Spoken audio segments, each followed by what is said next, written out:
자, 이제 다섯 번째로 박판성형 공정에 대해서 공부를 해보자고. 이 박판성형 공정은 결국 이제 롤링, 아변 공정을 통해서 만들어진 시트나 이제 플레이트를 이제 전단을 하거나 자르거나 뭐 잘라내거나 또는 톱질하거나 해서 이제 2차 소재로 만든 후에 그 다음에 펀치하고 다이를 사용해서 구멍을 뚫거나 구부리거나 또 구멍 뚫고 구부리는 작업을 함께 하거나 그 다음에 이 부조를 새기거나 또는 잡아 늘리거나 밀거나 그 다음에 초소성 가공을 이용하거나 또는 쇠구슬을 때리거나 뭐 이런 여러 가지 방법 또는 폭발 성형을 하거나 이런 방식으로 해서 우리가 시트 메탈들을 가공을 해.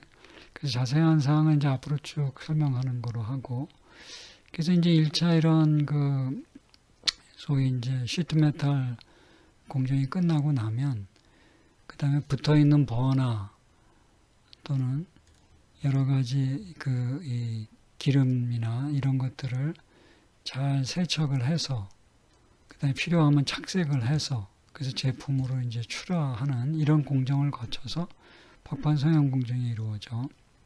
그래서 여기 이제 자세하게 이 여러 가지 공정에 대한 설명들이 있어. 그래서 이 내용들을 내가 이제 앞으로 쭉 설명을 하도록 할게. 그래서 우선 이제 전단 공정에 대해서 우리가 살펴보자고. 전단이라고 하는 것은 말 그대로 이 다이하고 펀치를 이용해서 소재에다가 전단 응력이 발생되도록 해서 결국에 전단 변형을 유발시켜서 결국에 잘라내는 그런 공정이거든. 그래서 이렇게 전단을 하게 되면 결국에 펀치하고 다이 사이의 클리어런스 사이에 결국에 펀치하고 다이의 나이프 엣지를 위해서 전단을 하는 건데, 그래서 이게 전단면이 생기고 이렇게 이제 프랙처가 생기면서 구멍이 뚫리지. 이때 펀치가 소재를 이게 내리 누르면서 전단 작업을 하게 되는데, 이렇게 이제 오목하게 이 파이는 부분이 생겨. 이 파이는 부분은 일종의 버니싱 효과로 늘어나면서 이렇게 파이고, 그 다음에 나이프 엣지로 해서 전단이 이루어지고, 그 다음에 이제 프랙처가 생기는 이런 모양으로 되고, 결국에 이 펀치가 뚫고 나가는 이 부분에서 결국에 이렇게 버가 생겨.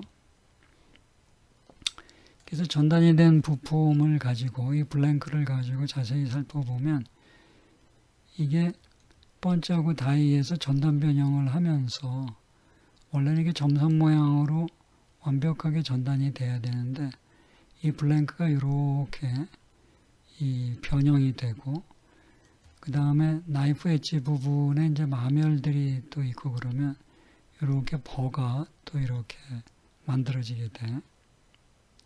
그래서 예를 들면 버가 안 생기게 하고 이렇게 이 밴딩 효과가 안 생기게 하려면 어떻게 해야 되냐? 결국에 펀치하고 다이 사이에 나이프 엣지가 예리해야 되겠지. 그 다음에 틈새가 될 수 있으면 이 틈새가 작아야 되겠지. 근데 이 틈새를 작게 하면 결국에 어떤 일이 벌어질 수 있냐면 소재는 이 펀치하고 다이보다는 무른 거란 말이야.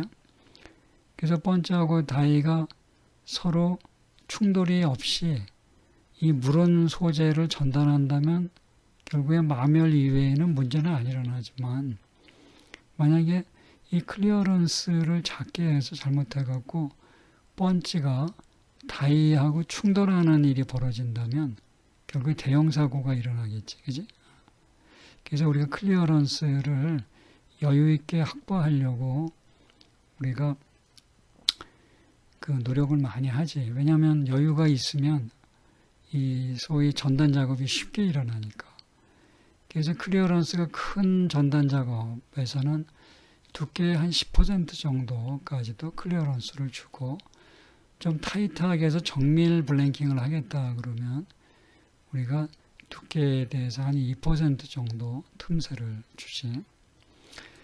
그래서 우리가 두께가 T인 어떤 소재, 그 다음에 그 소재의 UTS 값을 알고 있을 때, 그 다음에 이 전단 길이, 동그란 번지라고 그러면 이 동그란 원주 길이, 그 전단 길이를 안다고 하면 그 번지력은, 그 블랭킹 할 때 번지력은 한 이 정도로 우리가 계산을 할 수가 있어.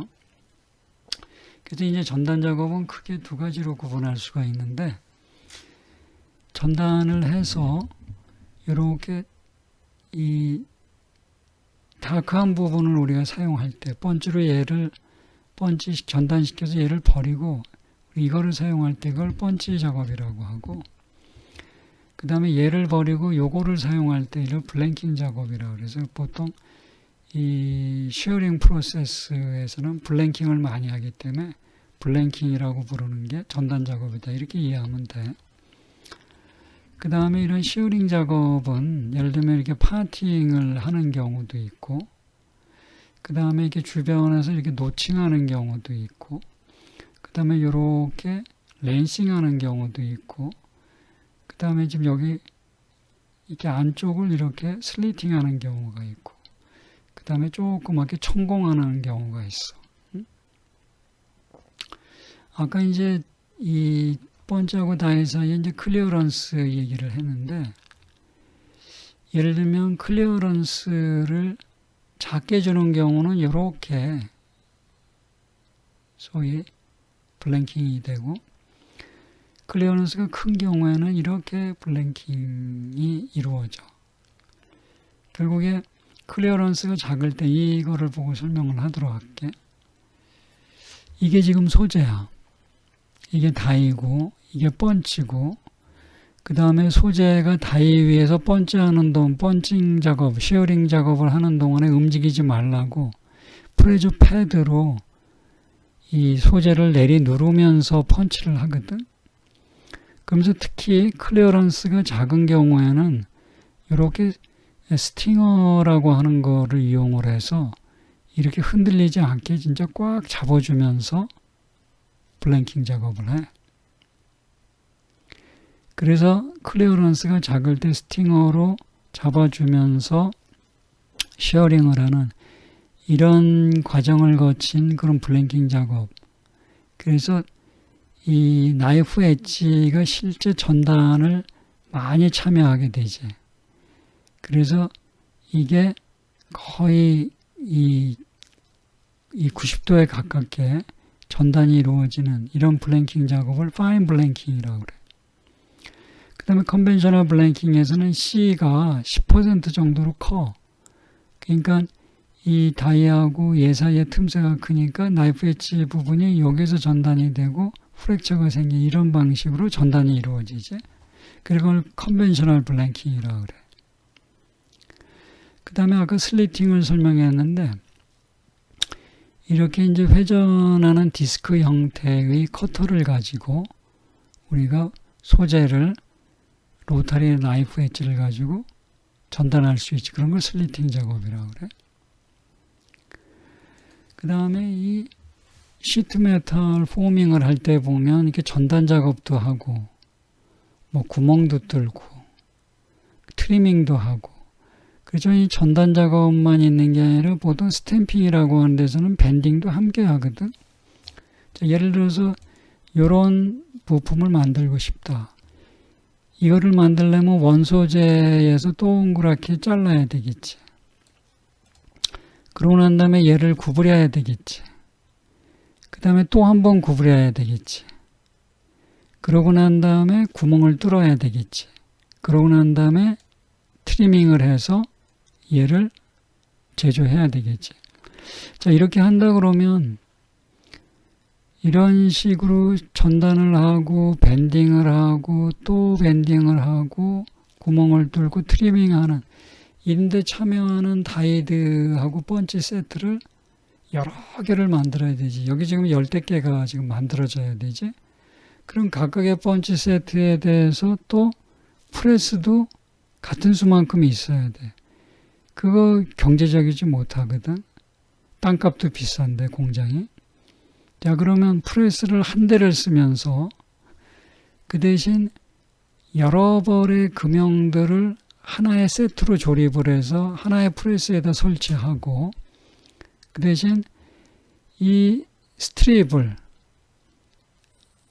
한번 번째하고 이동하고 번째하고 이동하고 한 스텝씩 그러면서 한다면 이게 지금 15개라고 공장이 15개 공장이라면 15번 번째를 하고 난 다음서부터는 한 번 번째할 때마다 프로덕트가 떨어지겠지. 생산성이 굉장히 높겠지. 이런 거를 연속 다이 스탬핑이라고 그래. 이걸 프로그레시브 다이 워킹이라고 불러. 그래서 프로그레시브 다이다. 이렇게 연속적으로 여러 벌의 공정에 참여하는 그런 스탬핑 다이들을 모아서 하나의 다이 세트로 그 조립을 하고 그 다음에 이 원소재를 스트립으로 공급하면서 한 단계 한 단계 공급하며 피딩하면서 이 스탬핑하는 이런 공정을 프로그레시브 다이 워킹이라고 한다. 생산성이 굉장히 높겠지. 가성비도 높겠지. 자, 그 다음에 이제 밴딩 공정에 대해서 생각을 해보자고. 밴딩을 하려면 아변 이 판재의 롤링 방향에 주목하면서 우리가 밴딩을 해야 돼. 이게 아변 판재의 롤링 방향이야. 그러면 밴딩을 한다 그러면 이거는 지금 롤링 방향에 대해서 90도로 밴딩을 했어. 이렇게 하게 되면 여기에 크랙이 생기지. 그래서 롤링 방향에 대해서 같은 방향으로 밴딩이 일어나게 한다면 가공 경화 특성을 잘 살리면서 우리가 좋은 밴딩 효과를 얻어낼 수가 있겠지. 자, 근데 이렇게 밴딩을 한다고 그러면 이제 문제가 생겨. 어떤 문제가 생기냐면 내가 원하는 밴딩이 이거야. 그래서 내가 원하는 각도가 알파 F야. 근데 이 소재를 소위 이제 여러 가지 밴딩법은 나중에 소개하는 거로 밴딩을 했어. 그래서 점선만큼 밴딩을 했다가 언로딩을 하면 어떻게 되지? 이렇게 일라스틱 리커버리가 생기지. 탄성 보근이 생긴단 말이야. 그러니까 점선 모양으로 내가 밴딩을 하려면 실제 이런 모양으로까지 밴딩을 했다가 일라스틱 리커버리가 생겼을 때 점선 모양으로 되돌아가도록 밴딩을 해야 되겠지. 자, 이렇게 되돌아가는 현상, 일라스틱 리커버리에서 되돌아가는 현상을 우리가 스프링백이라고 그래. 그래서 밴딩을 할 때 이 스프링백 때문에 내가 원하는 밴딩 각도가 10도다 그러면 10도보다 더 많이 11도, 뭐 12도 이렇게 구분해야 되잖아. 그러니까 소재별로, 공정별로, 형상별로 스프링백에 대한 데이터베이스를 잘 구축을 해서 그런 걸 가지고 밴딩 하는데 필요한 다이들을 설계해야 되겠지. 자, 그래서 이제 밴딩 다이들은 어떻게 구성이 되는지 우리 한번 보자. 다이의 펀치야. 그래서 다이와 펀치 사이에서 이렇게 구부릴 수 있겠지. 내가 원하는 밴딩 효과를 내려면 조금 더 구부려야 되겠지. 왜냐하면 스프링백이 있으니까. 예를 들면 드리븐 롤과 어드저스터블 롤을 가지고 또 이렇게 밴딩할 수 있어.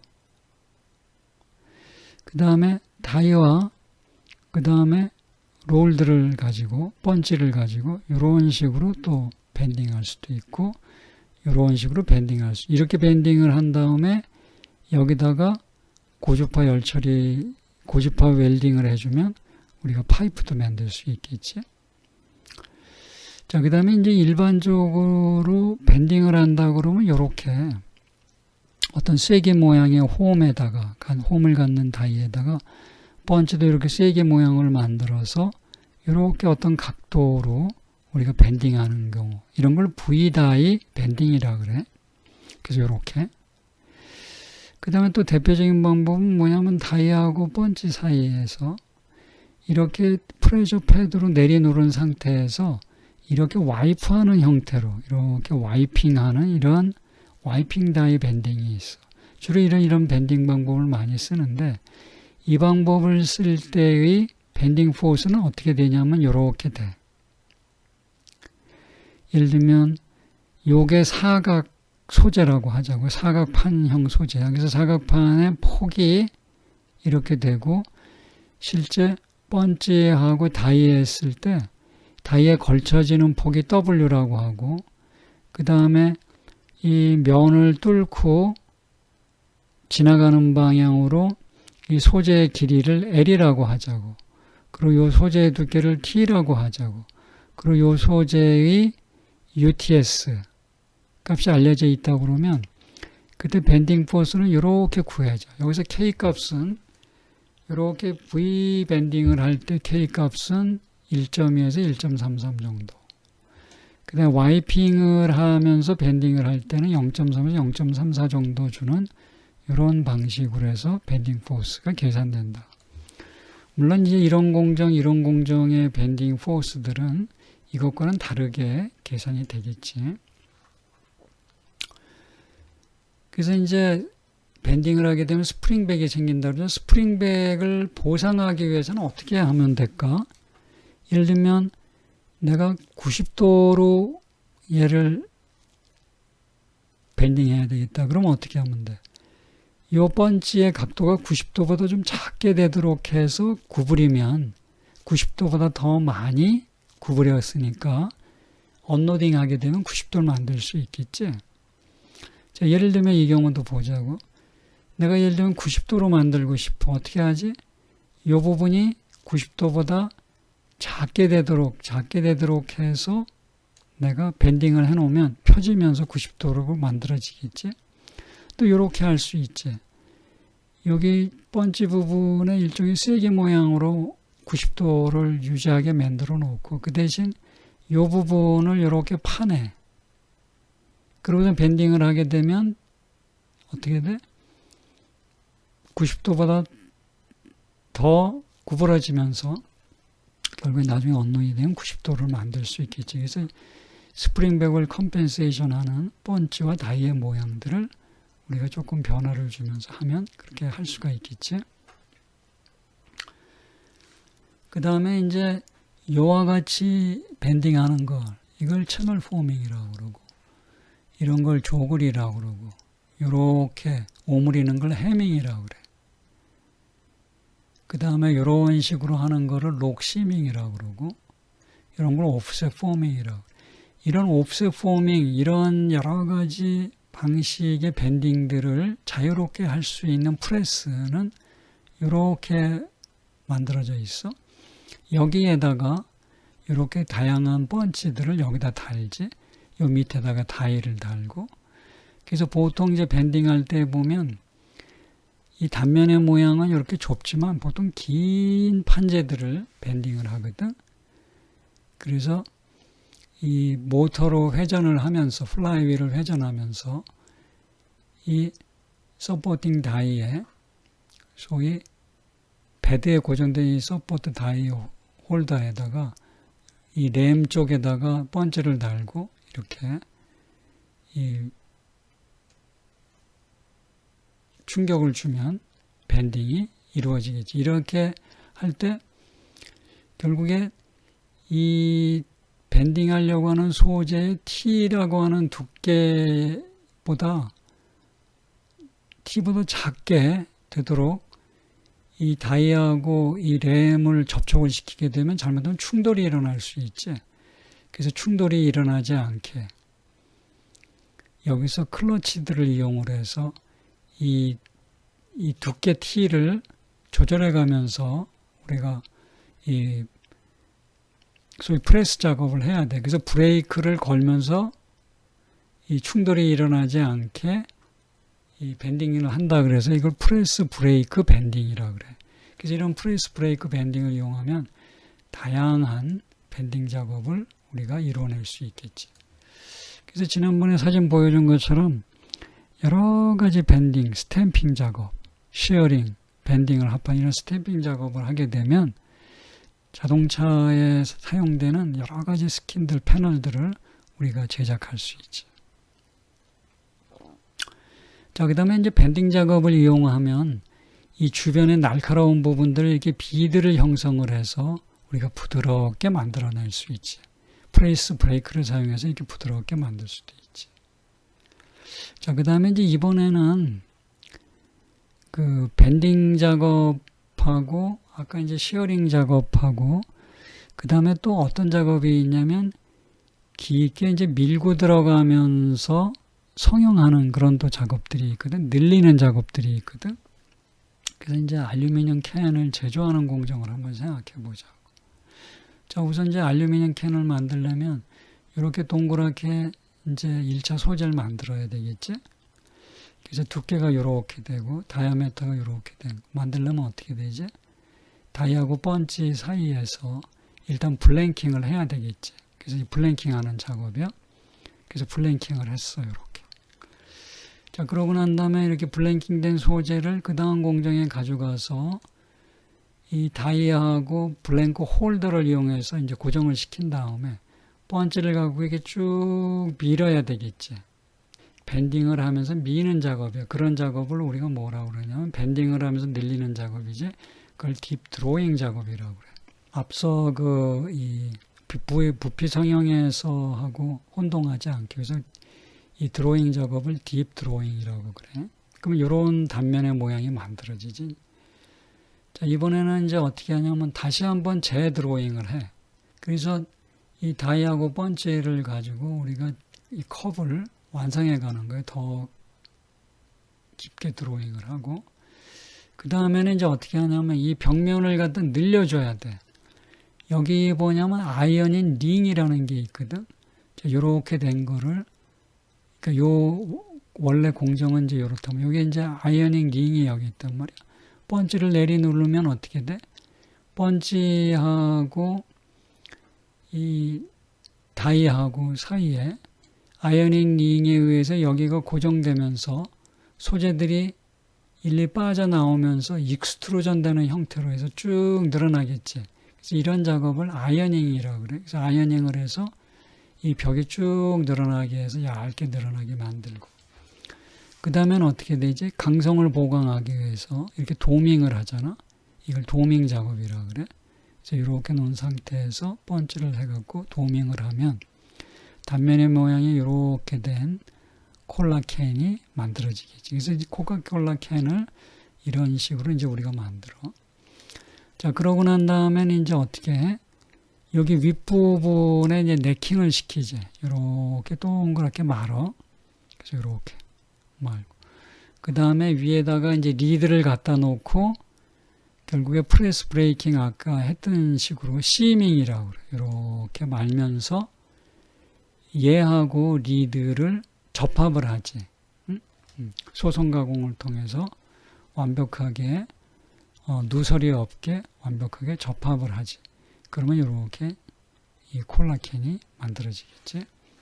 그래서 이제 우리가 또 새로운 공정, 아이어닝 공정, 그 다음에 도밍 공정, 그 다음에 이제 시밍하는 이런 공정들을 우리가 공부를 했어. 자, 그래서 이제 딥드로잉 공정이 중요하니까 딥드로잉 공정을 좀 상세하게 한번 설명을 해볼게. 자, 딥드로잉 들어가기 전에 이 준비 작업을 보면 여기가 다이아. 이게 블랭크 홀더야. 움직이면 안 되잖아. 이 블랭킹된 이 소재가. 그 다음에 내가 이제 압력판을 이용해서 소재를 누르는 상태에서 번지를 가동을 해. 이렇게 번지를 가동을 해. 그러면서 얘가 결국에는 이 블랭크 홀더를 잡아주는 힘을 적절하게 조절하면서 번지를 이렇게 내리누르게 되면 어떻게 돼? 원소재가 밴딩이 되면서 늘어나면서 이렇게 만들어지겠지. 그지? 자, 그래서 이걸 역학적으로 설명을 하면 다이아, 블랭크 홀더야. 블랭크 홀더를 너무 꽉 내리누르면서 펀칭을 하면 여기서 찢어지지. 그 찢어지지 않게 스르르 미끄러지도록 얘의 힘을 잘 조절하면서 펀치를 하게 되면 이런 식으로 만들어지겠지. 그러니까 블랭크 홀더를 내리누를 때 너무 세게 누르면 안 돼. 자, 그래서 여기에서 이렇게 딥드로잉 할 때 실제 원소재가 딥드로잉 되면서 이 부분하고 이 부분에서 받는 응력 상태를 한번 우리가 조사를 해보자. 자, 이게 이제 딥드로잉 되면서 블랭크 홀더하고 다이 사이에 판지를 붙잡는 이 부분의 미소 면적에 걸리는 주응력을 살펴보면 반경 방향으로는 늘어나니까 인장이 걸리겠지. 이렇게 반경 방향으로는. 그다음에 블랭크 홀더가 내리누르니까 이 수직 방향으로는 어떻게 돼? 압축응력이 걸리겠지. 그 다음에 펀치가 블랭크 홀더를 압축을 한 상태에서 내리늘리니까 어떻게 돼? 이 원소재의 원주 방향으로는 어떻게 돼? 압축응력이 걸리면서 딥드로잉이 이루어지겠지. 그러니까 여기 이 부분에 걸리는 응력 상태는 이렇게 될 거고, 그 다음에 일단 딥드로잉에 대해서 이렇게 이 다이 벽면하고 펀치 벽면 사이에서 형성되는 이 부분은 어떻게 돼? 여기는 일단 다이하고 펀치 사이에 클리어런스가 있으니까 이 반경 방향으로는 응력이 없겠지. 그 다음에 블랭크 홀더가 잡고 있으면서 늘어지니까 이 부분, 이 벽면의 이 수직 부분으로는 인장이 걸리겠지. 그 다음에 펀치가 이 수직으로 내려오면서 결국에 늘리니까 이 소재가 이 펀치 벽면에 닿으면서 어떻게 늘어나는 효과가 나오겠지. 그러면서 이 원주 방향으로 인장이 걸리겠지. 그래서 우리가 주응력의 상태를 보면 이 벽면에서는 이렇게 길이 방향으로 인장, 원주 방향 인장이 걸리고 이 부분에서 이와 같은 삼초응력 상태가 주어지는 것을 우리가 이해할 수가 있지.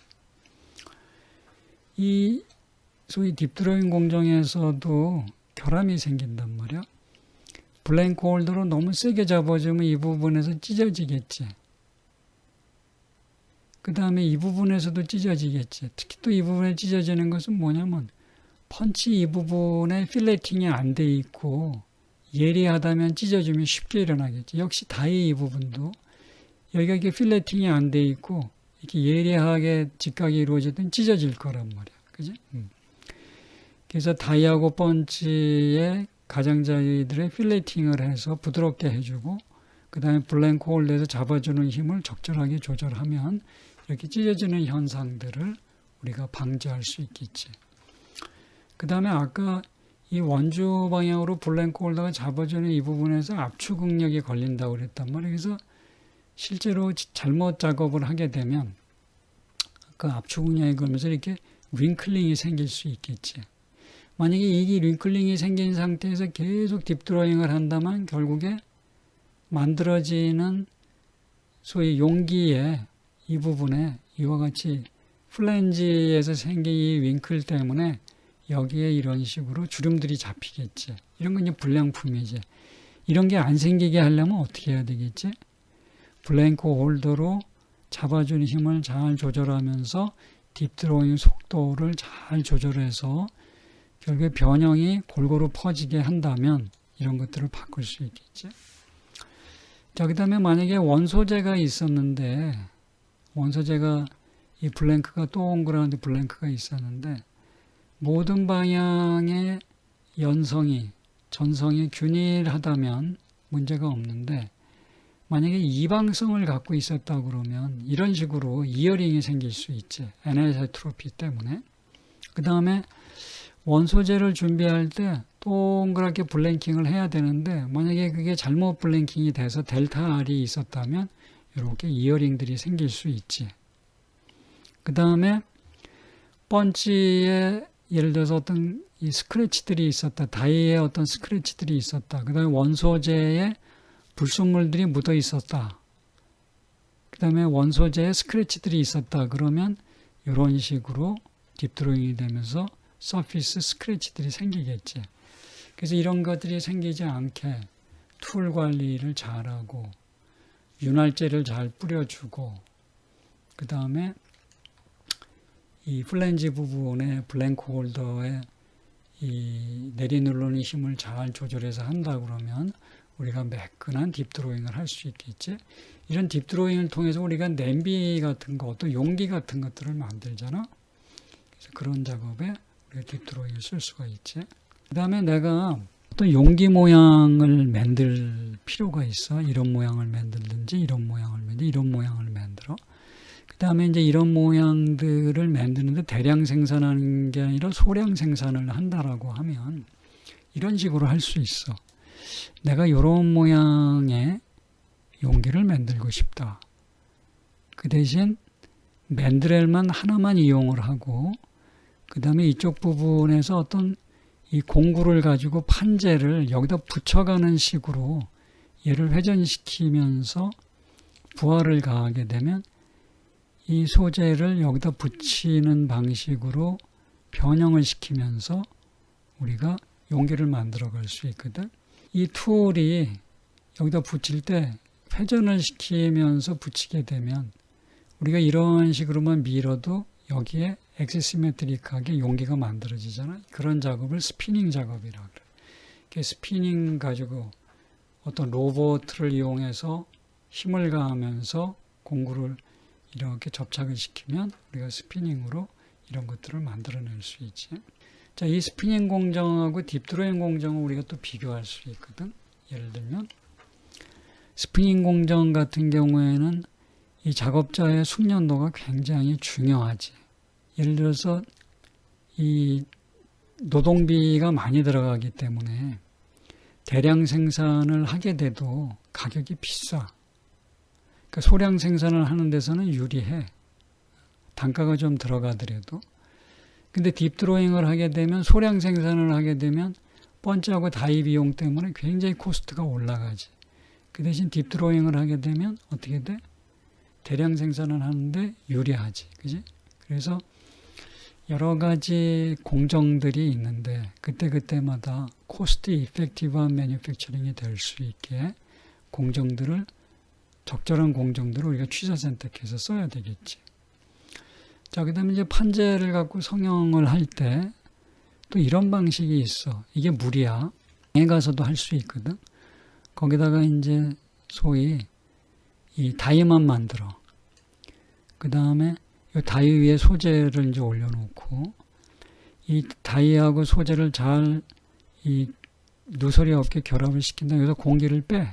그러고 난 다음에 이 위에다가 이제 고정을 시켜놓고 이 위에다가 폭약을 설치한다. 폭약을 터뜨리면 어떻게 되지? 여기서 만들어지는 그 압력파에 의해서 이 소재가 압력을 받으면서 이 모양대로 이 판재가 성형이 되겠지. 그지? 예를 들면 다이가 있어. 여기다 폭약을 설치하고 이 튜브 위에서 터뜨리면 어떻게 돼? 압력파 때문에 이렇게 성형이 되겠지. 그래서 이런 걸 갖다 익스플로시브 포밍이라고 그래. 폭약 성형이라고 그래. 폭발 성형.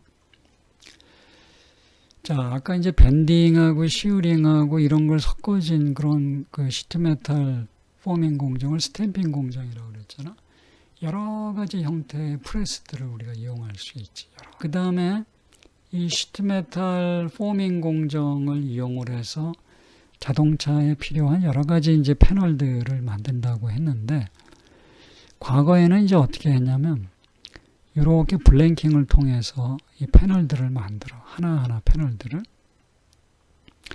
그 다음에 이런 하나하나의 패널들을 다 만들고, 밴딩하고 시어링하고 다 한 다음에, 다 패널들이 완성이 되면 그 패널들 하나하나들을 이 스팟 웰딩을 가지고 접합을 시켜서 이제 완성을 했는데, 요새는 어떻게 하냐면, 이렇게 블랭킹을 해서 패널들을 만든 다음에 얘네들을 레이저를 갖고 웰딩을 해.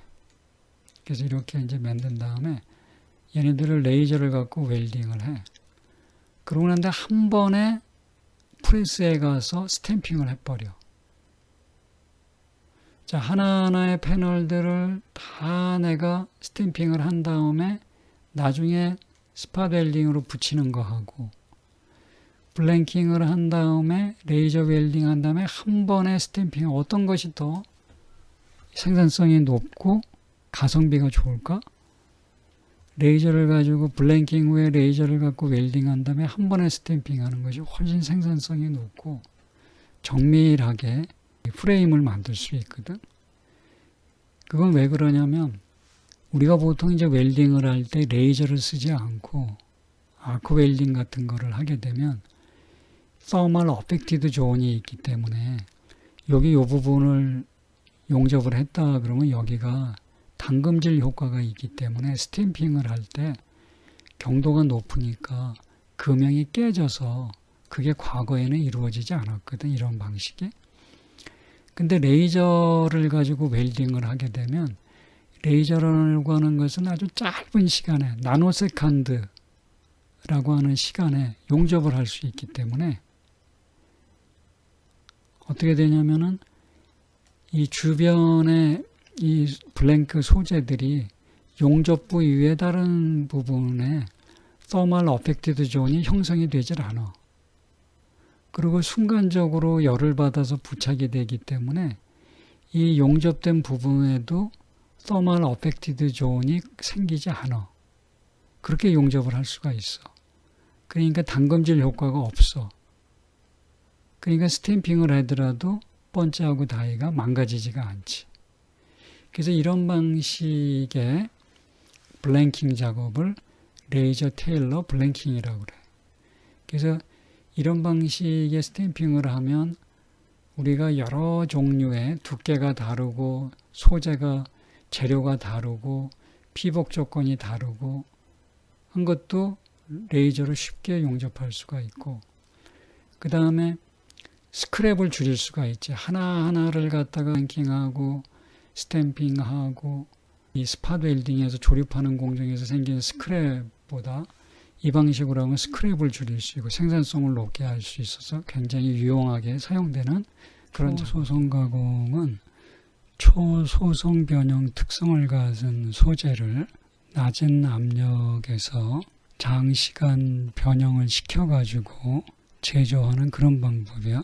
그러니까 초미립 그 결정 구조, 그러니까 예를 들면 5 내지 15미크론 사이즈보다 작은 그런 결정립을 갖고 어떤 특정한 온도에서, 예를 들면 타이탄의 원료에 같으면 한 900도씨, 알루미늄 원료에 같으면 한 500도씨에서 아주 느린 변형률 속도를 갖고 변형을 시키게 되면 그냥 단순한 소성 가공 방법이나 플라스틱 가공에서 쓰는 방법을 이용해서 큰 신연율을 우리가 만들어낼 수가 있어. 여기서 얘기하는 신연율은 한 20배 정도 늘릴 수 있는 그런 가공법이야. 그리고 이 금속에다가 이 폴리머 프로세싱 할 때 기술을 적용할 수가 있거든. 우리가 폴리머 프로세싱 할 때 서머 포밍이라고, 열성형이라고 하는 걸 배웠고, 그 다음에 백큐ම් 포밍이라는 것을 프레저 포밍, 블로우 몰딩 이런 방법들을 배웠거든. 그래서 이런 방법들을 사용을 하면 몰드의 형상에 따라 가지고 아주 복잡한 형상들을 우리가 쉽게 만들어낼 수가 있어. 그러니까 거기에 따라서 가공이 이제 쉽게 일어나고, 따라서 이제 다이나 몰드들도 가격이 싼 그런 소재들로 만들 수 있고, 그 다음에 아주 정밀하고 복잡한 구조들을 원피스로 만들 수가 있고, 그리고 2차 가공이 거의 필요가 없고, 그리고 가공 후에, 제조 후에도 잔류용력이 거의 남지 않는 그런 좋은 특성들을 이제 얻어낼 수가 있어. 근데 단점으로는 만약에 내가 이 제작 후에 이 제품을 사용하려고 하는 그 온도에서는 이 초소성 특성이 나타나지 않아야 되겠지. 그 다음에 제조하는데 변형률 속도가 굉장히 느리기 때문에 아주 긴 사이클 타임이 필요할 보통 이제 제조하는데 1시간 이상 이제 걸리게 되고, 그에 따라서 생산성이 굉장히 느린 그런 단점들을 갖지. 자, 이 그림을 보면 이게 이제 금형의 모양이야. 그러니까 내가 이제 몰드의 모양이지. 이제 소재를 여기다 놓고, 이제 초소성 소재지. 그 다음에 이렇게 실링을 하고 이 위에서 소위 열 성형을 하는 거야. 압력을 주면서 온도를 높여서 초소성이 일어날 수 있는 온도, 얘를 이제 가열을 해주게 되면 천천히 이제 변형률 속도를 천천히 하면서 가열을 해줘. 그럼 이제 5분이 지나면 이렇게 압력이 있으니까 1시간 지나면 이렇게 3시간 지나면 이렇게 돼서 이 몰드의 형상대로 변형이 크게 일어나서 메탈이 성형이 되겠지. 그래서 이 SPF 방법을 피메일 몰드에다가 적용을 하면 이렇게 초소성 변형을 이용해서 이렇게 이제 만들 수 있고, 복잡한 경우에도 이렇게 만들 수 있고, 그 다음에 이제 메일 포밍을 한다고 그러면 이렇게 이제 몰드를 만들어서 우리가 또 복잡한 구조들을 만들어 갈 수가 있어. 이런 SPF 방법을 좀 더 응용을 하게 되면 아주 난해한 그런 이 구조물들도 우리가 쉽게 제작할 수가 있거든. 어떤 방법을 쓸 수 있냐면 디퓨전 본딩하고 이 SPF 방법을 결합을 시킬 수 있는데, 이 디퓨전 본딩이라고 하는 건 뭐냐면은 어떤 두 개의 금속을 밀착을 시켜.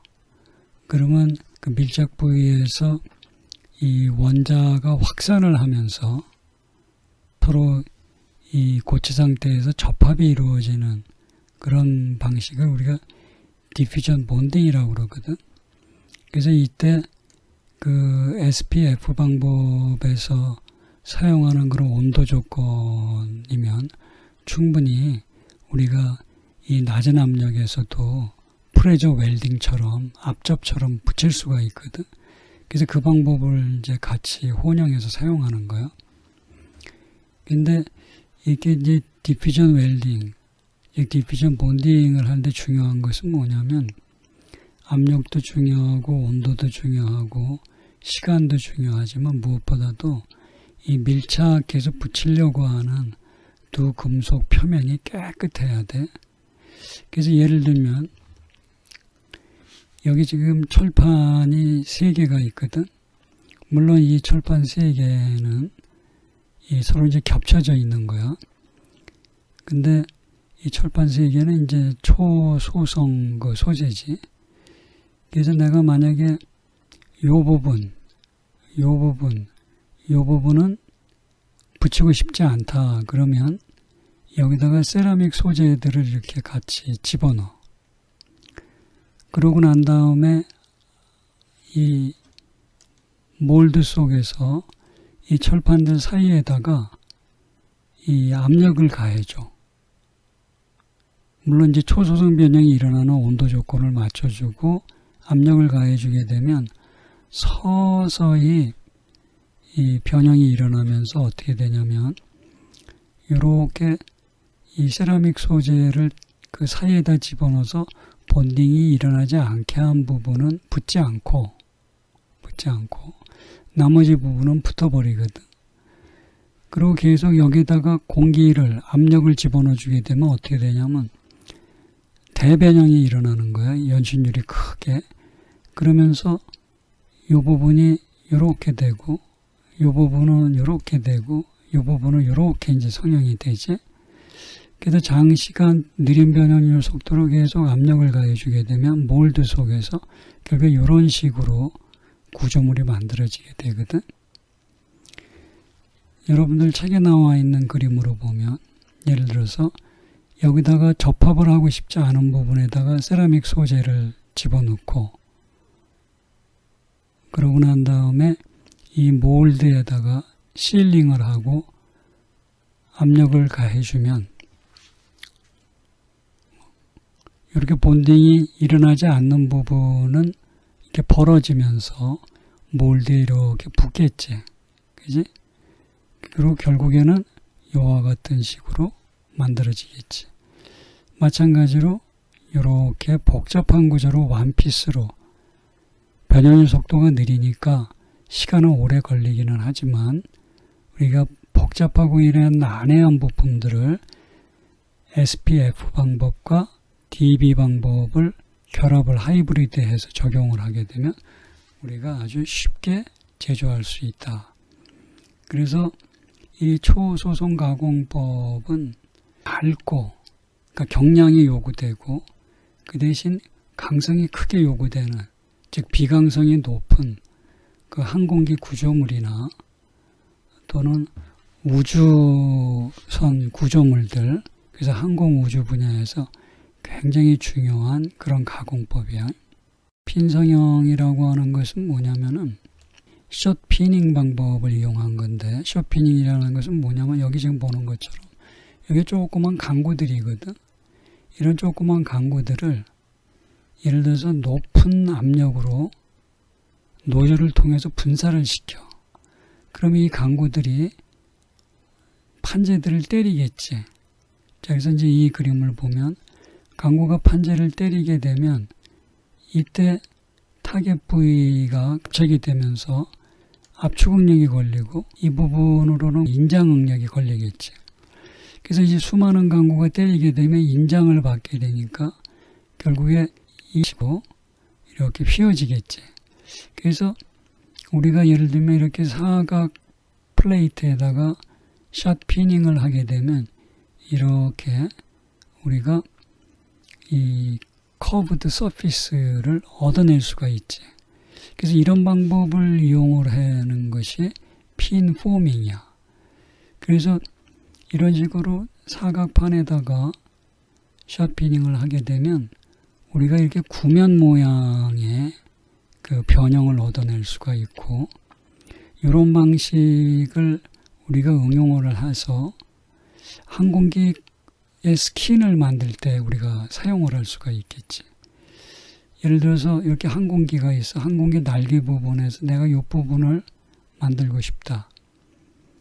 이거를 갖다가 우리가 알루미늄 판재를 가지고 절삭을 해서 만든다고 그러면 우선 시간도 많이 걸리고, 그 다음에 비용도 많이 걸리게 되고, 그 다음에 소송 가공에서 얻어낼 수 있는 그런 가공경화 특성, 좋은 가공 변질층이 얻어지지 않은데, 이런 숏피닝을 하게 되면 가공경화 특성, 그래서 좋은 가공 변질층을 우리가 얻어낼 수가 있거든. 그래서 이제 이런 구조물에다가 이가 필요한 부분에다가 숏피닝 할 때의 조건들을 달리줄 수가 있지. 숏피닝을 할 때 예를 들면 강구를 세게 때리거나 또 조그만 볼로 때리거나 큰 볼로 때리거나 그 방법에 따라서 이 소위 커버처가 만들어지는 특성들이 달라질 거 아니야. 그래서 이 날개도 부분에 따라서 커버처들이 틀리거든. 그러니까 이 비행기에서 이 부분 날개의 스킨을 제작하기 위해서는, 그러니까 예를 들면 이제 이 부분을 제작하기 위해서는 이 스킨이 갖고 있는 곡률에 따라서 로봇과 자동 제어 기술을 이용해서 피닝 공정을 잘 제어해 줘야 되겠지. 그러니까 이 비행기 날개의 경우 이 지금 스킨을 보게 되면 이 스킨 밑에 이 스킨을 떠받치는 프레임들이 들어가 있을 것이고, 그 다음에 이 스킨도 보면 안쪽에서 바깥쪽으로, 또 그다음 안쪽에서 이 앞쪽이나 뒤쪽으로 소위 두께가 달라질 수도 있거든. 그 다음에 이 안쪽하고 이 가장자리를 보면, 특히 가장자리들은 이 사각형이 아니잖아. 그러니까 예를 들어서 앞에서 설명했던 대로 균일하게 피닝을 하게 되면 스페리칼 커버처가 나온다고 그랬잖아. 근데 유체학적으로 설계된 비행기 날개가 스페리칼 커버처가 아니라면 결국에 우리는 새로운 피닝법을 고안해내야 되거든. 그래서 예를 들면 이 날개를 제작할 때 여기서 보면 A, B, C 쭉 해가지고 구간들을 지금 나눠놨거든. 그래서 유체역학적인 스킨의 형상에 맞게 곡률을 만들어서 우리가 유체역학적으로 부드러운 날개를 만들기 위해서는 이 각각의 부분에 따라서 피닝 조건을 바꿔가면서 우리가 로봇을 자동 제어해 가면서 피닝을 해줘야 우리가 원하는 스킨을 만들 수 있겠구나 하는 걸 알 수가 있겠지. 그러니까 이런 것들이 전부 엔지니어링이지. 결국에 이제 여러분들이 뭐 항공기 제작소 보잉 같은 데 가서 만약에 항공기 설계 제작에 참여한다면 이런 피닝 공정도 여러분들이 만들어내야 되겠지. 그래서 이제 이런 그 피닝 공정은 이렇게 이 박판을 밴딩 하는 데만 쓰는 게 아니고, 예를 들면 엠버싱을 만드는 데도 쓸 수도 있고, 그 다음에 잘못 구부러진 평판을 피는 데도, 그러니까 평탄화 하는 데도, 스트레이팅 하는 데도 우리가 사용할 수 있겠지. 그래서 이런 그 기계적인 강구를 이용한 숏 피닝을 이용한 이런 피닝 프로세스가 항공 우주 산업에서 굉장히 많이 쓰여. 그 다음에 이제 프레저 베셀을 만드는, 압력 용기를 만드는 데서도 많이 이제 사용이 되고, 그 다음에 지금 이런 그 강구를 노즐을 통해서 분사시키면서 이 피닝하는 방법과는 달리 요사이 또 폭넓게 사용되는 새로운 가공법이 레이저 핀 포밍 기술이거든. 보통 우리가 레이저 그러면 앞서 우리가 배웠던 레이저 테일러 블랭킹 방법을 배웠었잖아. 패널들을 레이저를 가지고 결국에 용접해서 붙인 다음에 한꺼번에 스탬핑을 해서 생산성이 높고 정밀도가 높게 이 차체 프레임들을 만드는 기술을 가르쳤었잖아. 그때 이제 레이저는 용접, 즉 패널과 패널을 레이저가 갖고 있는 열로 녹이는 작업이었었거든. 근데 이제 여기서는 레이저 피닝에서는 그런 게 아니고, 그러니까 서머를 이용하는 게 아니고 레이저가 갖고 있는 색다른 기능을 이용하는 거야. 그래서 레이저를 고체에다가 쏘게 되면 우리가 적절한 처리를 하면 플라즈마를 생성하면서 아주 높은 압력의 압력파를 만들어낼 수 있거든. 그래서 그 압력파를 일종의 스트레스 웨이브로 이용하면 그게 이제 미케니컬 프로세스가 되거든. 그래서 레이저를 가지고 어떤 서멀 데미지를 주지 않고 녹이거나 태우지 않고 기계적인 방법으로 피닝하는 방법이 있어. 그걸 레이저 피닝 포밍이라고 그래. 또는 레이저 피닝이라고 그래. 역시 레이저 피닝도 우리가 스트레이트닝 하는데 쓸 수 있겠지. 잘못 구부러진 그 판재를 핀다는데 우리가 또 사용할 수도 있겠지.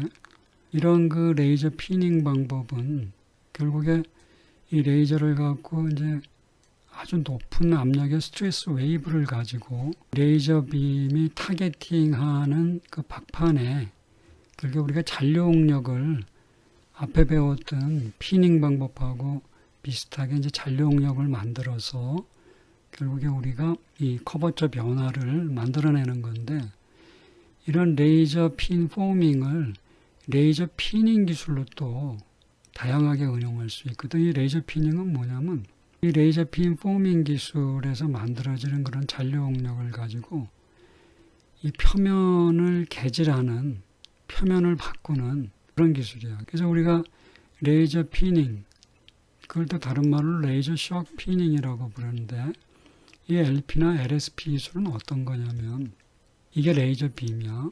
이게 이제 어떤 고체, 판재, 금속이라고 하자고. 일단 레이저 빔이 에너지를 로스 없이 타겟팅할 수 있게 하기 위해서 여기다가 이게 검은 테이프 같은 거를 붙여. 그러고 난 다음에 우리가 서멀 이펙트를 이용하는 게 아니라 어떤 프레셔 웨이브를 이용한다고 그랬으니까 그걸 이용하기 위해서 여기다가 물을 뿌려. 그래서 필름, 워터 필름을 만들어. 이건 그냥 물을 뿌리면 돼. 그러면서 레이저 빔을 이 스팟에다 직광을 하게 되면 여기에서 플라즈마가 발생을 해. 플라즈마라고 하는 것은 압력이 굉장히 높은 경우에 레이저가 이제 전접하기 때문에 플라즈마를 발생할 수 있거든. 근데 이 플라즈마가 발생하면서 이 물 속에서 이 고체하고 레이저 빔이 만나면서 엄청나게 높은 압력이 발생을 해. 그래서 그 높은 압력이 이 고체 표면을 뚫고 들어가면서 이 스트레스 웨이브를 만들어. 그럼 그 스트레스 웨이브가 전달이 되면서 아까 먼저 공부했듯이 압축응력을 만들어내거든. 그러면서 이쪽으로는 인장응력을 만들어낸단 말이야. 그러니까 이 레이저 빔이 제거되고 난 다음에 이 여기 표면에는 뭐 표면 가까이 또는 표면 깊숙이 레이저 빔을 어떻게 에너지를 조절하느냐, 덴시티를 어떻게 조절하느냐에 따라 달라지는데 레지듀얼 스트레스들을 만들어낼 수 있어. 그 과정에 대한 설명을 내가 여기다 쭉 써놨어. 그래서 이제 레이저를 여기다가 이제 레이저 빔을 쏴서 레지듀얼 스트레스를 만들었고, 그 다음에 또 여기다 쏴서 만들고, 여기다 쏴서 만들고, 이런 식으로 쭉 스캐닝을 할 수 있거든, 레이저 빔을. 그래서 레이저 빔을 스캐닝할 때는 로봇을 써서 우리가 컨트롤, 자동 제어를 하면 내가 원하는 평판의 임의의 위치에 레이저를 트래킹해 가면서 우리가 LP 작업을 할 수가 있어. 그 다음에 이 LP 작업은 아까도 설명했지만 미케니컬 프로세스이기 때문에 열을 만들지 않기 때문에 여기 서멀 데미지가 없거든. 그래서 콜드 워킹 프로세스인데 특별히 아까 강구의 경우는 컨택이 일어나는데 여기서는 레이저 빔을 쏘니까 넌 컨택이겠지. 그러면서 강구의 경우에 비해서 굉장히 깊숙한 부분에까지도 아주 높은 그런 압축 잔류응력을 만들어낼 수 있어. 그래서 이런 특수한 기능을 이용해서 우리가 LP 기능을 활용할 수가 있는데 이런 LP 기능을 활용을 하면 스트레이트닝 하거나 우리가 밴딩하는 그래서 어떤 쉐이핑하는 그런 레이저 핀 포밍 뿐만이 아니고 예를 들면 이 금속의 내마멸성을 증대시킬 수 있고 내부식 특성을 증대시킬 수 있고 특별히 또 금속이라고 하는 것은 응력을 받게 되면 부식이 생기면서 또 균열이 크래킹이 막 생기거든. 균열이 발생하는 그런 것들을 다 저항성을 높게 막아줄 수 있는 그런 아주 좋은 방법이고 표면의 경도를 가공 경화가 일어나니까 경도를 이렇게 높여줄 수도 있고 이 금속의 강도도 증대시킬 수 있고 가공 경화가 되니까 파손에 대한 저항성도 우리가 늘려줄 수 있고 특별히 그리고 피로 수명을 증대시킬 수가 있어요. 그래서 굉장히 아주 유용한 그런 방법이야. 그래서 이런 방법을 써서 수많은 사람들이 특히 이제 재료하는 사람, 물리하는 사람, 요즘 이제 기계하는 사람들도 많이 하는데 이 금속의 표면의 특성을 바꾸는 그런 표면 개질이라고 그래요. 서피스 모디피케이션 이런 쪽의 연구들이 많이 이제 시도가 되고 있고 레이저를 통해서 미케니컬하게 그래서 이걸 통해서 어떤 기계 부품의 수명을 늘리거나 그 다음에 결국에 이런 좋은 특성을 가지고 금속을 개질을 했기 때문에 강도가 높아지고 경도가 높아지고 특성이 좋아지니까 경량화도 할 수 있지. 두껍게 만드는 게 아니라 얇게 만들어도 미케니컬 프로퍼티가 같아진다면 경량화도 할 수 있단 말이야. 그래서 수명 증대하고 경량화 이슈가 생기면서 이 레이저 피닝이 레이저 핀 포밍뿐만이 아니라 서피스 엔지니어링이 되기 때문에 상당히 각광받는 그런 새로운 또 분야예요. 그래서 여러분들이 앞으로 새로운 기술을 창출할 수 있는 그런 아주 중요한 기술이야. 그래서 레이저 피닝을 할 때는 결국에 레이저의 에너지 레벨, 그 다음에 이 빔의 스팟 사이즈, 그 다음에 왜 이것이 서멀 데미지를 안 받냐면 레이저가 컨티뉴어스 레이저 그러면 높은 에너지의 빛이 연속해서 비치기 때문에 열 데미지를 받게 되거든. 그 다음에 데미지를 받는 부분이 연소하면서 증발해 버리거든. 그래서 이제 소위 제거 가공이 이루어지는데 이때 우리가 사용하는 레이저는 펄스드 레이저를 써. 근데 레이저가 어떤 특성을 갖고 있냐면 그 펄스가 뭐 나노세컨드 또는 피코세컨드 간격에 주어지는 그런 펄스야. 그러니까 굉장히 작은 그런 펄스지. 나노세컨드 그러면은 이게 10의 마이너스 9승이 피코세컨드 10의 마이너스 12승이거든.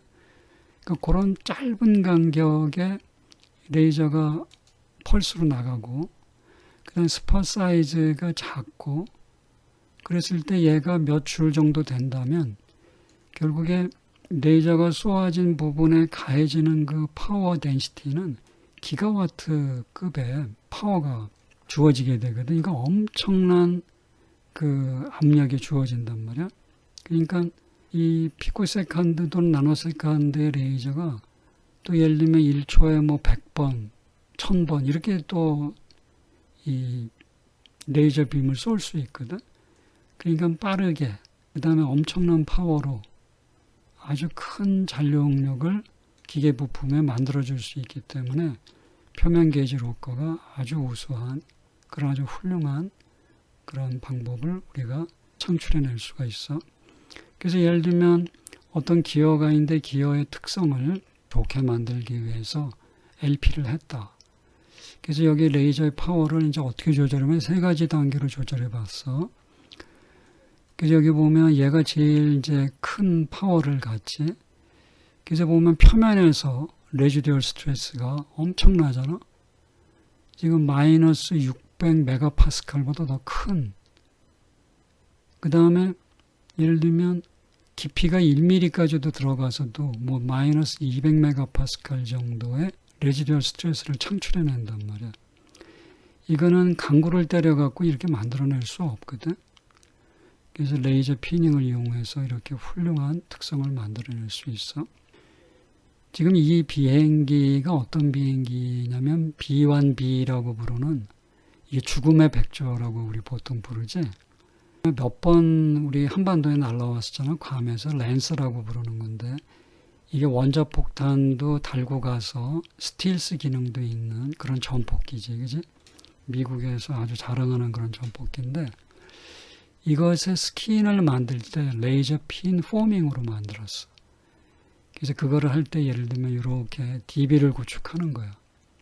레이저 갖고 핀 포밍을 해서 어떤 컨디션으로 레이저 핀 포밍을 하게 되면 커버처가 어떻게 되더라는 걸 가지고 이런 DB를 기초를 해서 그걸 가지고 스킨들을 우리가 이렇게 만들어서 이 비행기를 제작을 했어.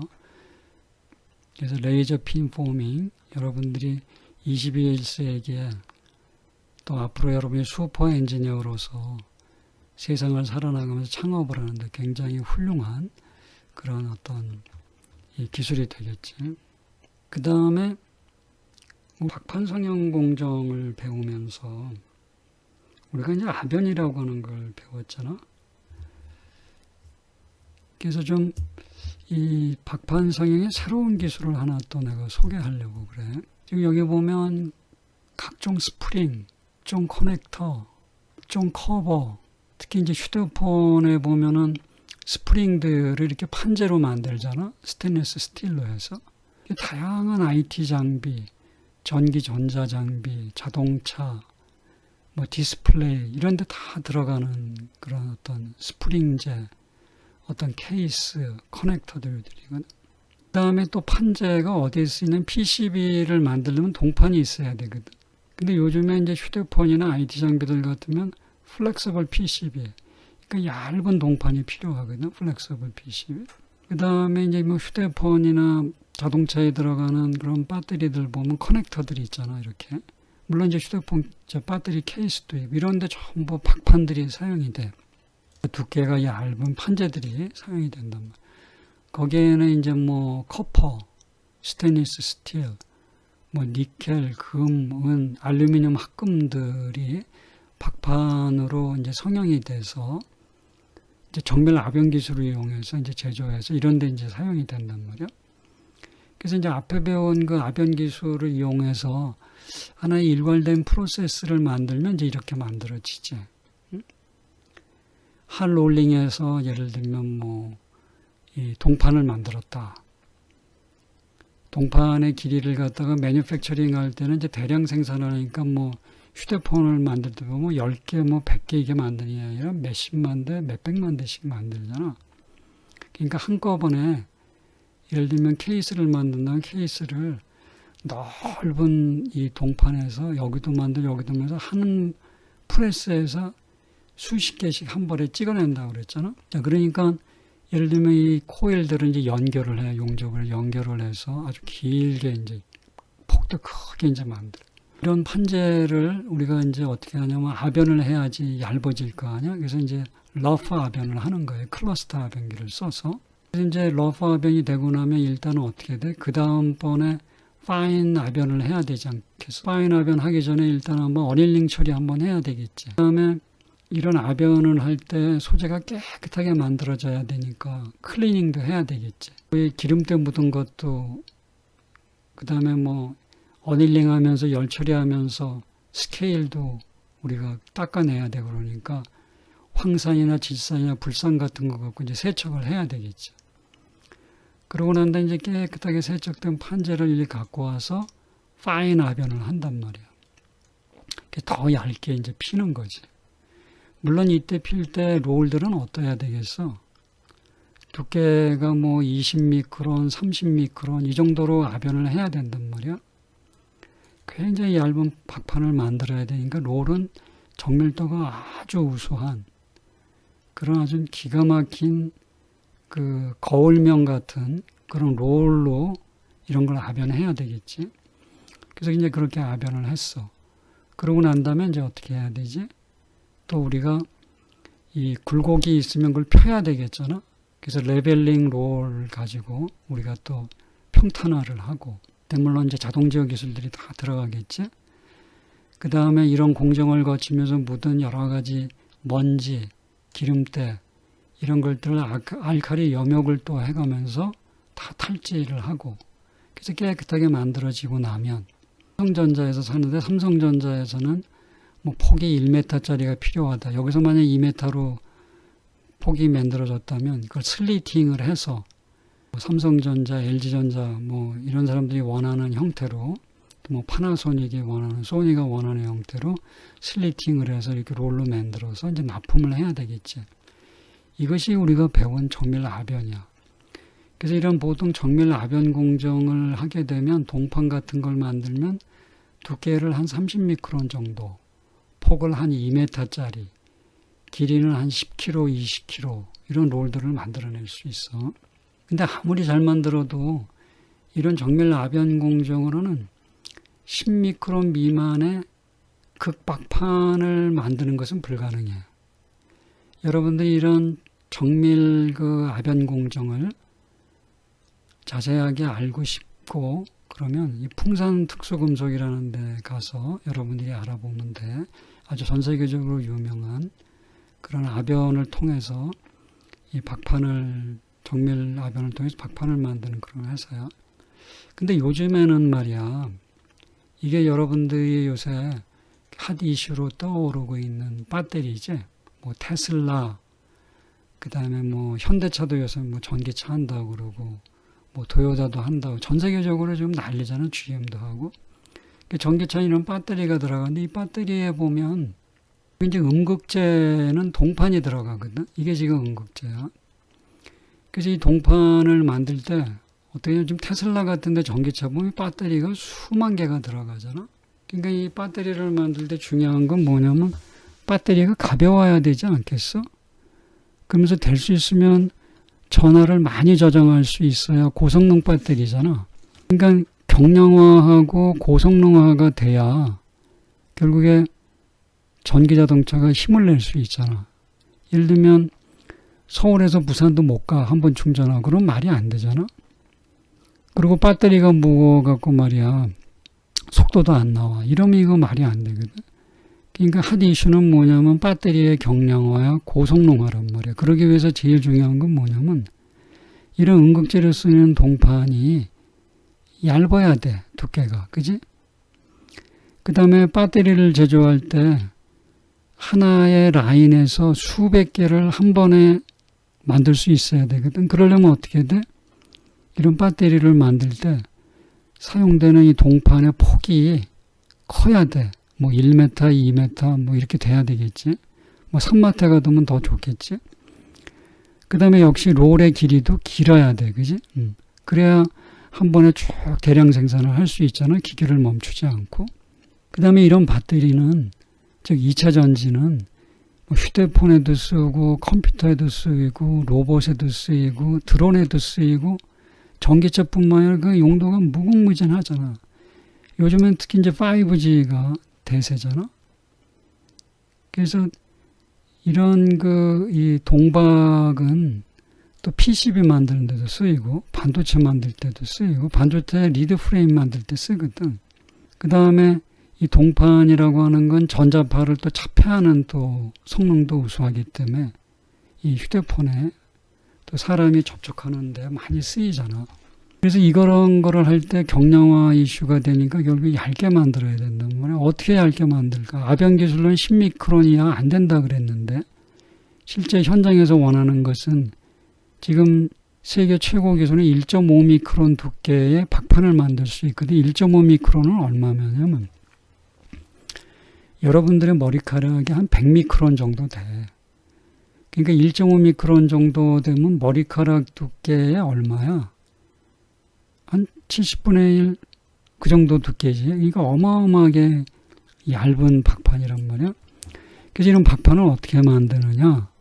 롤을 사용하는 건 마찬가지야. 그 롤은 경명이어야 되고 완벽한 진원이어야 돼. 그래서 일단은 원소재를 우리가 어떤 원소재를 하냐면 고철이 있듯이 전선에서 우리가 이 커퍼 와이어를 얻어낼 수 있거든. 이렇게 이 못 쓰는 전선들을 모으면 컬렉션하면 수집하면 이렇게 이 전선을 만들 때는 순도가 높은 구리선을 쓰잖아.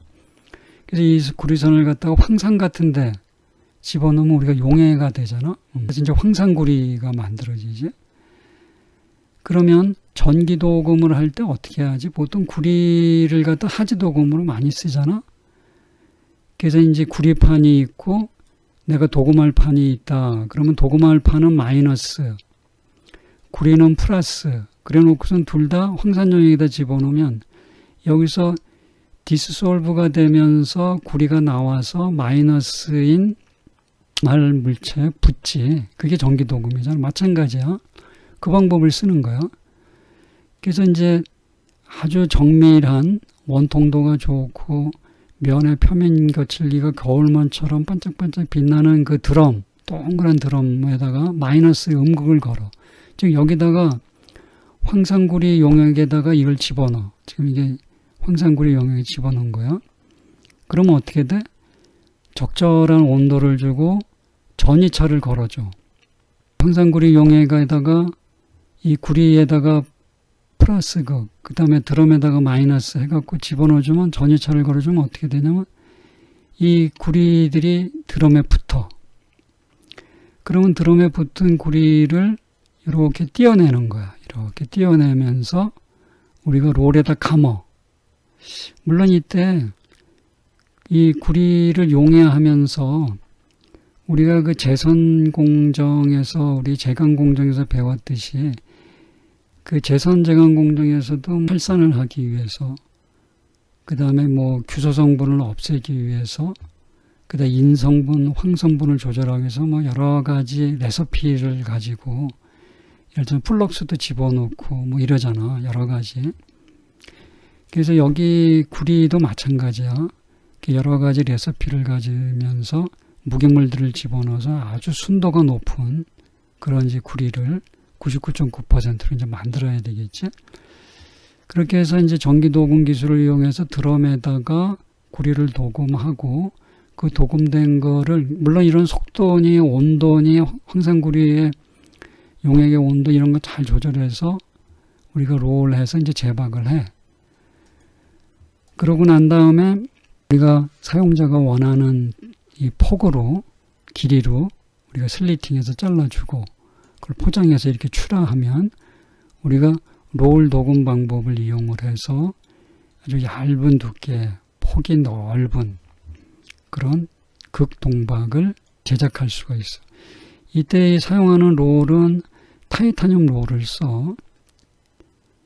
그리고 일진머티리얼이라는 회사하고 SK 넥실리스라는 회사, 이게 우리나라 회사들이지 세계적인 회사들이야.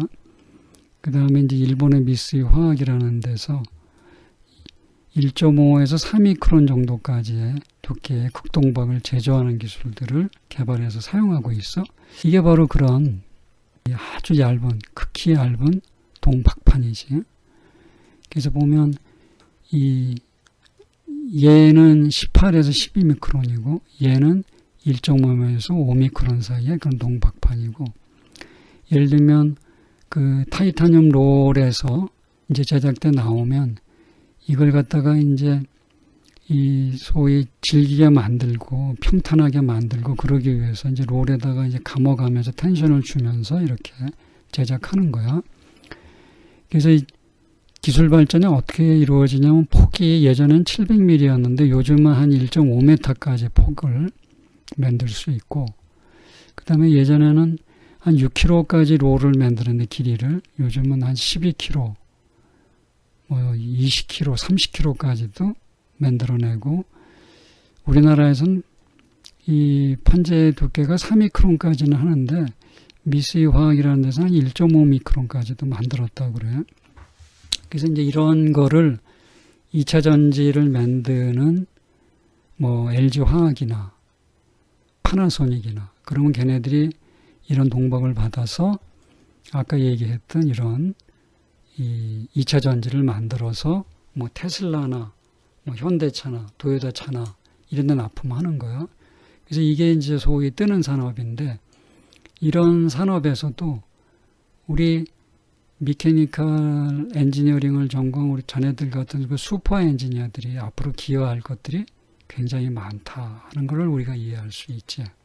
그래서 새로운 아이템, 또 대학원을 간다면 새로운 어떤 그 기술, 이런 걸로 우리가 삼을 만한 아주 훌륭한 그런 기술이지.